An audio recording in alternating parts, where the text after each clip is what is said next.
Once upon a time, in a valley that smelled of warm bread and lavender after the rain, an old storyteller named Elias set a kettle on the stove of his little wooden cottage and opened the window to the soft night.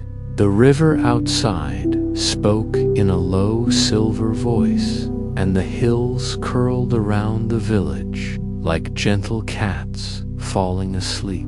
He lit a small lamp, its flame steady and kind, and whispered, "Tonight I will tell a long, warm story to anyone whose heart needs rest."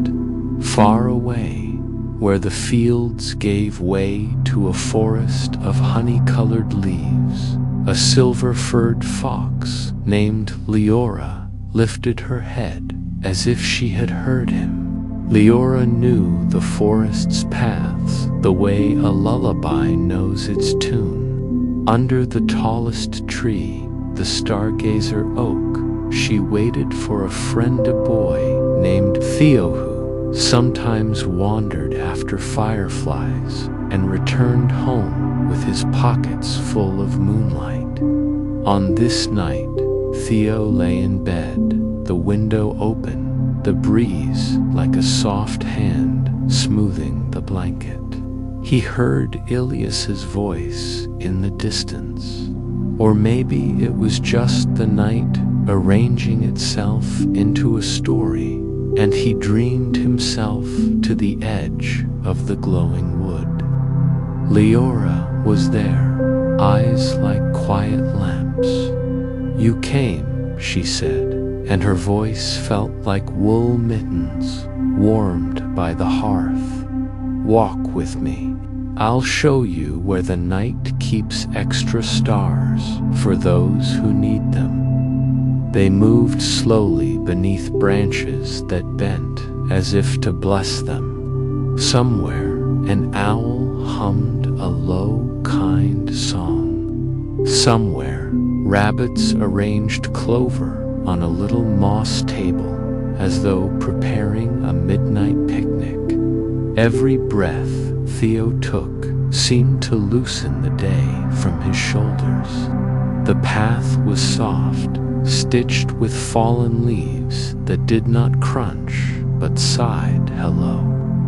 The deeper they went, the softer the forest became, until even the shadows felt like pillows. "Do you ever worry you'll forget the way home?" Theo asked after a while, his words floating like feathers. "No," said Leora, "because home is not only a place, it is the warmth that walks beside you." They came to a brook so calm that stars lay upon it without sinking. Leora stepped from stone to stone, and the water parted as if to make room for her paws. "This is the Whispering Brook," she said. "It collects the quiet thoughts people mean to say to themselves when they are kind. Rest, safe, enough. Lean close." Theo knelt. The brook breathed against his cheek, and he heard the words he needed most: rest, safe, enough, spoken as if they had always belonged to him. The night grew softer. Past the brook, they found a meadow where moths gathered like tiny lanterns. They drifted in slow circles, wearing dust of gold, and if you looked past them, you could see a small house shaped like a teacup. Smoke rose from its chimney in a long, lazy ribbon, and a sign on the door read, "The Moon Bakery." "Do they bake moonlight?" Theo asked. "They bake everything the night has too much of," said Leora, with a smile in her voice. "Tonight it has extra calm." The baker around, rosy-cheeked badger with flour on her whiskers, handed them a slice of warm, soft bread that tasted like a summer evening remembered in winter. "Eat slowly," the badger whispered. "Good things want to last." Theo broke the bread, and every bite filled him with the same feeling as slipping into a sweater that knows your shape. When they left, the badger tucked a small loaf into Theo's bag for the road between now and sleep. The night grew softer. They walked on to a little hill where the grass was so thick it felt like sleeping on the belly of the earth. Above them, the sky yawned wide and kind. "This is the lantern slope," Leora said. "If you lie here and look up, you'll see that the constellations are closer than they appear, like friendly houses you can walk to if you take your time." They lay side by side. Theo watched the stars pulse like gentle heartbeats. He thought of the people in the village, lamps winking out one by one, and it seemed to him that the stars were a second village, staying awake just long enough to watch over the sleeping one. A breeze passed like a soft thought. The night, in a grove of birches, they found a wooden gate tied with a ribbon the color of quiet. Beyond it, the forest opened into the memory garden. Every path was edged with white stones that remembered the kind words people had said that day, and every bench kept the shape of someone who had rested there. Leora touched her nose to a stone, and it glowed faintly. This one remembers a grandmother telling her grandson that his laugh sounded like wind chimes. She said. Theo smiled. He passed a bench that remembered the weight of a mail carrier's bag and offered it a long sigh of gratitude. "The garden keeps gentle things," Leora said, "so that the night can return them to the world in the morning." The night grew softer. They reached the shore of a small lake, so still it looked like a polished locket. In the middle rose a lighthouse that wore the moon for a hat. Its light did not blink or blaze, it breathed. "This is the lighthouse of sleep," said Leora. "It guides thoughts home when they're done wandering." They crossed a narrow bridge, and inside the air was warm and smelled of cedar and ink. Shelves lined the circular walls, each holding a jar with a single word glowing inside. Peace, hush, home, warm, safe, nestle, hush again, because the lighthouse knew you might need it more than once. The keeper, a heron with spectacles and a long, kind beak, nodded to them and opened a new jar. The word inside was still forming, a tender shape like a sprout. "For you," said the heron to Theo. "The word is belonging." The jar warmed Theo's hands. He didn't need to open it. It worked just by being held. When they stepped back onto the bridge, the lake carried the lighthouse's soft light across its skin, the way a mother carries a sleeping child. The night grew softer. Beyond the lake, the land lifted gently, and they followed a path that curved like a smile. It brought them to a field of dandelion clocks that never blew away. "These are wishes that decided to become patience instead," Leora explained.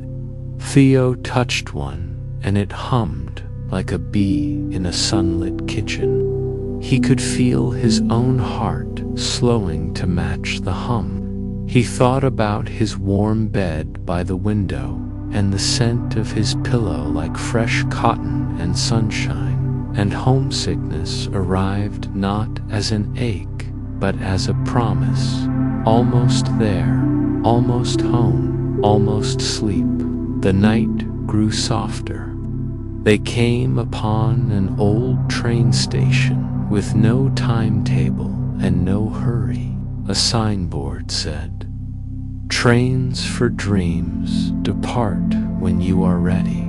A conductor in a navy cotan, old tortoise, with polished buttons and a pocket watch that ticked like a far-off cradle, tipped his hat. "No rush," he said cheerfully, and returned to polishing a brass rail until it shone like afternoon. Theo and Leora sat on a bench and shared the last of the warm bread. The bench welcomed them with a faint creak, the way a door welcomes a friend. "Where does the dream train go?" Theo asked. "Everywhere," said the tortoise, "but tonight it will go to the most familiar place made new." Theo nodded, without knowing why that made him feel so safe. The night grew softer. They walked again. The path wound into a grove of pines that smelled of green and thyme. A sleeping fawn breathed small clouds beneath a tree. A hedgehog snored like a tiny kettle. The owl's hum passed overhead, slow as honey. The forest kept its own careful watch. Here and there, doorways appeared in the trunks of trees, and from one came the sound of knitting needles. From another, the clink of cups. From a third, a faraway lullaby sung by a voice like ferns. "The night folk," Leora said softly. "They mend the edges of the day." Theo listened. Every soft sound seemed to stitch him a little tighter into the blanket of the world. The night grew softer. At last they stood again beneath the stargazer oak. Its bark wore the gentle grooves of wind and years. Its roots held the earth the way hands hold hands. "This is where extra stars are kept," Leora whispered, and the branches opened like pages in a well-loved book. Tiny lights were nested there, some bright as a promise, some dim as a secret. "Take one into your pocket," said Leora, "and it will make even the darkest room feel honest."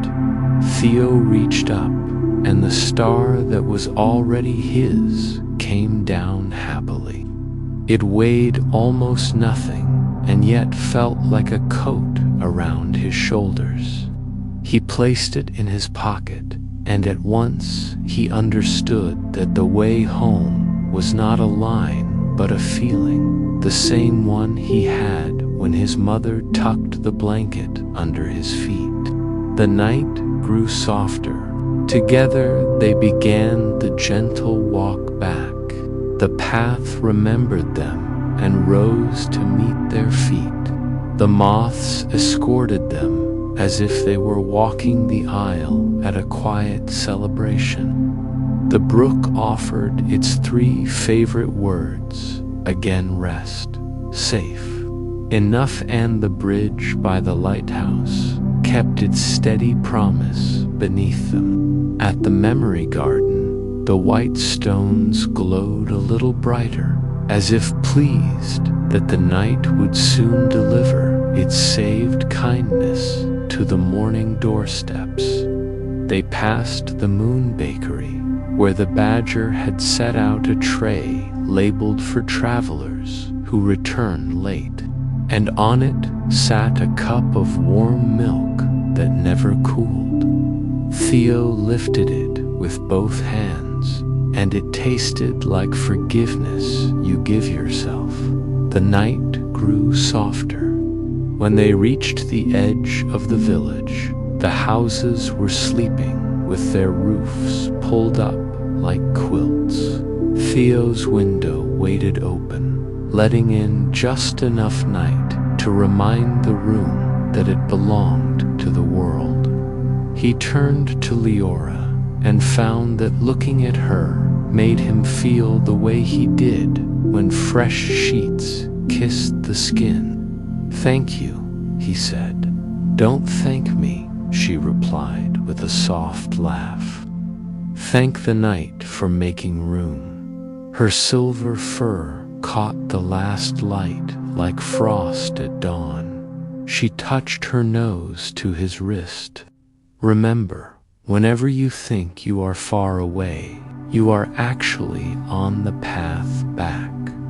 Theo climbed through the window as softly as a thought. He slid into bed, and the mattress greeted him with a long, relieved sigh. He placed the star from his pocket on the windowsill. It glowed not to show off, but to keep company. Outside, the river's silver voice slowed to a hush. The owl's hum thinned to a thread, and somewhere an old kettle clicked its lid as if nodding off. The room gentled around him the way a sea gentles around a boat that has reached the shore. In his dream already beginning, already soft, he saw the stargazer oak, the lighthouse wearing the moon, the little train station with no timetable, and the bakery where calm rose like dough. He saw Leora, too, padding down a quiet path that unwound like a ribbon. She did not look back, but he did not need her to. He could feel that steady warmth walking beside him even now, arranged inside his chest like a lamp in a window. The night grew softer still, then softer than that, and at last as soft as sleep itself. Good night, good heart. Rest now, and let the world keep watch while you